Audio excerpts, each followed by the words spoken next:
Hello everyone, welcome to the Chemidope. तो आज हम पढ़ने जा रहे हैं physical properties of haloalkanes. इससे पहले मैंने अपने चैनल पे ये कवर करवा चुकी हूँ कि क्लासिफिकेशन ऑफ हेलो एल्केन्स क्या है, हमारी प्रेपरेशन ऑफ हेलो एल्केन्स,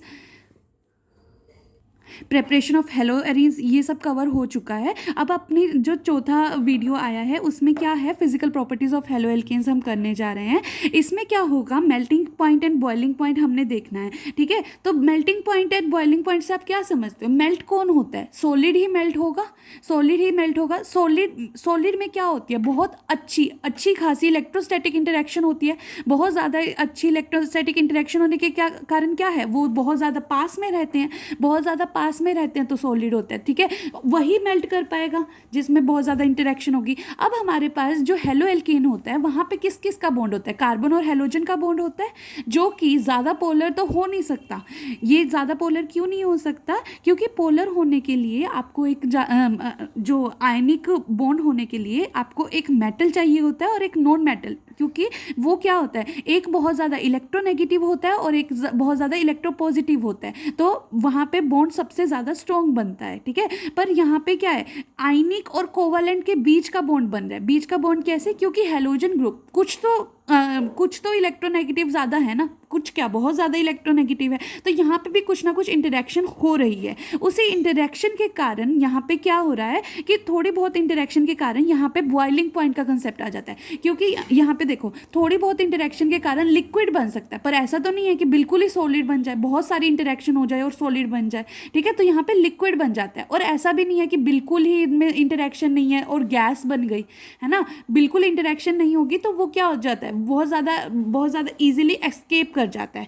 अब हमारे पास जो सबसे छोटे वाले होते हैं, जैसे methyl chloride, methyl bromide, ethyl bromide और CFCs, ये क्या है, अपने एसिड में से निकलती है CFCs, जो हमारे ओजोन लेयर के लिए बेकार होती हैं। ठीक है, तो ये क्यों, मतलब ये जो हमारे पास गैसेस हैं, ये गैसेस की तरह क्यों रहती हैं? क्योंकि इनका बॉइलिंग पॉइंट बहुत ही लो होता है। बॉइलिंग पॉइंट बहुत लो होने के कारण ये इजीली एक्सकेप कर जाती है at room temperature. Room temperature देख रहे हो कितना होता है, 25 डिग्री सेल्सियस होता है। ठीक है, ये रूम टेम्परेचर, इनका टेम्परेचर रूम टेम्परेचर से भी कम है, मतलब इनकी इंटरेक्शन बहुत ज़्यादा कम है।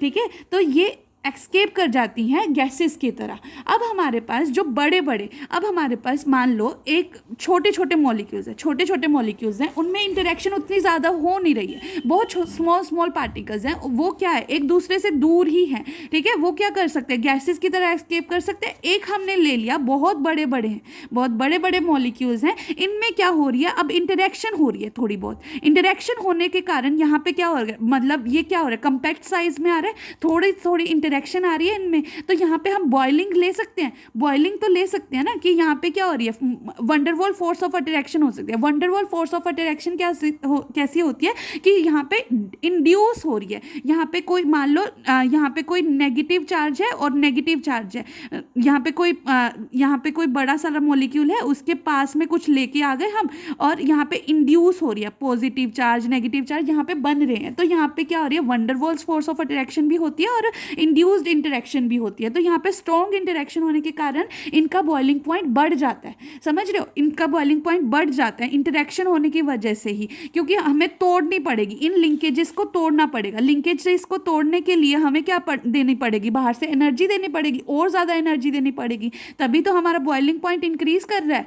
ठीक है, तो अब हमारे पास आता है कि अगर हमने क्या किया, हमने मान लो अल्काइल हैलाइड ले लिया और एक तरफ हमने एल्केन ले लिया, ऑलमोस्ट सेम मॉलिक्यूलर मास है इनका, ऑलमोस्ट सेम मॉलिक्यूलर मास है। पर अगर हमने देखा कि अगर मैंने अल्काइल हैलाइड ले लिया, कोई हैलाइड ग्रुप ले लिया, तो कहाँ क्या आ गया, इसमें पोलैरिटी डेवलप हो गई। पोलैरिटी डेवलप होने से क्या हो गया, इंटरेक्शन हो गई, है ना, इंटरेक्शन हो गई। तो due to the polar nature it has a large boiling point. अब अगर हम देखते हैं कि जो डाउन द ग्रुप, अगर मान लो हमने कोई अल्काइल हैलाइड्स ले लिए और डाउन द ग्रुप जाते गए, फ्लोरीन, क्लोरीन, ब्रोमीन और आयोडीन। ठीक है, जैसे जैसे हमारा मास इंक्रीज हो रहा है, जैसे जैसे इन हैलाइड ग्रुप का मास इंक्रीज हो रहा है, वैसे वैसे क्या हो रहा है, यहाँ पे magnitude of van der Waals forces increase हो रही है। मतलब वंडरवॉल फोर्सेस क्या है, इंटरेक्शन ही है, एक टाइप की इंटरेक्शन होने के कारण यहाँ पे क्या हो रही है, बॉइलिंग पॉइंट इंक्रीज हो रही है। अब अगर हम देखते हैं कि कोई आइसोमर्स बना रहे हैं, आइसोमर्स कैसे, ये सेम ही है, बस आपके फंक्शनल ग्रुप की जो है पोजीशन चेंज हो रही है, फंक्शनल ग्रुप की क्या है पोजीशन चेंज हो रही है। अब मान लो ये कम्पैक्ट साइज है, ये कम्पैक्ट साइज है, तो दूसरे से इंटरेक्शन करना चाहेगा, इजी नहीं है ना इसके लिए इंटरेक्शन करना। अब जब तक इंटरेक्शन नहीं होगी, जब तक उनमें कोई बॉन्ड टाइप का, पोलर बॉन्ड टाइप का रहेगा नहीं, तब तक क्या होगा, तब तक ये दूर दूर रहेंगे, तो इनका बॉइलिंग पॉइंट इनसे तो कम होगा ना। ये क्या हो सकता है, ये पूरी लार्ज चेन है, इजीली एक दूसरे से इंटरेक्ट करके रहेंगे, इजीली एक दूसरे से घुल के रहेंगे, क्योंकि एक बीकर में ले रहे हैं, हमारे पास सिर्फ एक मॉलिक्यूल थोड़ी ना है, बहुत सारे मॉलिक्यूल हैं, इंटरेक्ट तो करेंगे ना, अच्छे से इंटरेक्ट करेंगे। तो इसलिए ब्रांचिंग जैसे जैसे इंक्रीज कर रही है वैसे वैसे हमारा बॉइलिंग पॉइंट डिक्रीज कर रहा है। अब एक लेते हैं हमारे पास ऐसे आइसोमर्स, डाई हेलो आइसोमर्स, ठीक है, डाई हेलो आइसोमर्स। अगर मैं इसमें देखो पैरा वाले में क्या है, सिमेट्रिकल है, यहाँ पे भी सिमेट्री है, ऐसे भी सिमेट्री है, ऐसे भी सिमेट्री है, ठीक है, जितना मॉलिक्यूल ऊपर है उतना ही मॉलिक्यूल नीचे है। तो क्या हो गया कि यहाँ पे पैकिंग अच्छी तरह हो सकती है। अगर हम लेते हैं बॉक्स को लेते हैं, मान लो कोई बॉक्स है, अगर मैंने ऐसे, ये सिमेट्रिकल बॉक्स है, इसके साथ एक और सिमेट्रिकल बॉक्स ले लिया, ठीक है, तो ये दोनों अच्छे से इंटरेक्ट कर पाएंगे। अगर मैंने एक क्यूब ले लिया और एक क्यूबॉइड ले लिया, तो इंटरेक्ट कर पाएंगे, नहीं कर पाएंगे ना। इसीलिए इसी वैसा ही कंसेप्ट इसमें है कि जब तक पैकिंग अच्छी नहीं होगी तब तक हमारा बॉइलिंग पॉइंट अच्छा आ ही नहीं पाएगा, बॉइलिंग पॉइंट इंक्रीज कर ही नहीं पाएगा।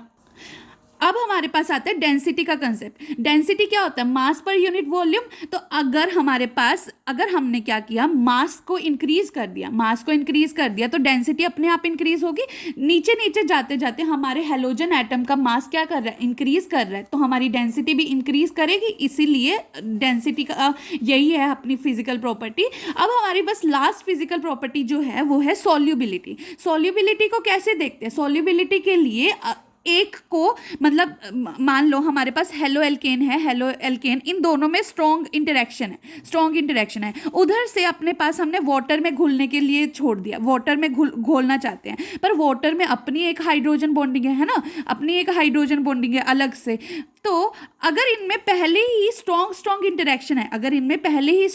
इंटरेक्शन है, पहले कोई बॉन्ड कब बनता है, जब कोई बॉन्ड बनता है तब एनर्जी रिलीज होती है। अपने यूनिवर्स में क्या चाहते हैं कि हमारी जो एनर्जी है वो कम से कम रहे, ठीक है, एनर्जी कम से कम रहे। तो यहाँ पे क्या हो रही है कि यहाँ पे इन बॉन्ड को तोड़ के जो बॉन्ड बनेगा, दैट इज हेलो एल्केन और वाटर के बीच में जो बॉन्ड बनेगा, वो ज़्यादा स्ट्रॉन्ग नहीं होता, मतलब हेलो एल्केन और वाटर की हाइड्रोजन बॉन्डिंग से कम स्ट्रॉन्ग होता है। तो इसलिए ये न्यू बॉन्ड फॉर्म ही नहीं होगा, नॉट फॉर्म, ठीक है, नॉट फॉर्म। ओके और अगर मैं, तो जो हेलो एल्केन है वो वाटर में सॉल्युबल ही नहीं होते, इसीलिए जो हेलो एल्केन है वाटर में सॉल्युबल ही नहीं होते। अब अगर हेलो एल्केन को ऑर्गेनिक सॉल्वेंट में डालती हूँ तो वो इजीली सॉल्युबल हो जाते हैं, बहुत ही इजीली सॉल्युबल हो जाते हैं। अब क्यों सॉल्युबल होते हैं, क्योंकि जो पहले हेलो एल्केन में और ऑर्गेनिक सॉल्वेंट में इंटरेक्शंस थी ना, ऑलमोस्ट सिमिलर थी। अब ऑर्गेनिक सॉल्वेंट मान लो CCl4 है अपने पास, है ना, CCl4 है और अपने पास ये अल्काइल हैलाइड है, ठीक है, दोनों ही क्या है ऑलमोस्ट कंपैरेटिवली पोलर है ना, कंपैरेटिवली पोलर है। तो अगर इन दोनों में इंटरेक्शन होगी तो इजीली हो सकती है, तो इंटरेक्शन से ही हमारे पास सॉल्युबिलिटी डिफाइन की जाती है। बस इतनी ही थी अपनी ये जो केमिकल प्रॉपर्टी, ये जो फिजिकल प्रॉपर्टीज थी। तो ये पूरा कंप्लीट वीडियो है इसका फिजिकल प्रॉपर्टीज़ का। कल आएगी नेक्स्ट वीडियो केमिकल प्रॉपर्टीज़ को एक्सप्लेन करने के लिए हेलो एल्कीन्स की। उनको पार्ट्स में डिवाइड करना पड़ेगा क्योंकि वो थोड़ा सा लेंदी है और उसमें आपका बहुत इंपॉर्टेंट टॉपिक है, that is SN1 and SN2। And thank you so much for watching. अगर आपको समझ आया तो लाइक शेयर एंड सब्सक्राइब जरूर करिएगा चैनल को। Thank you.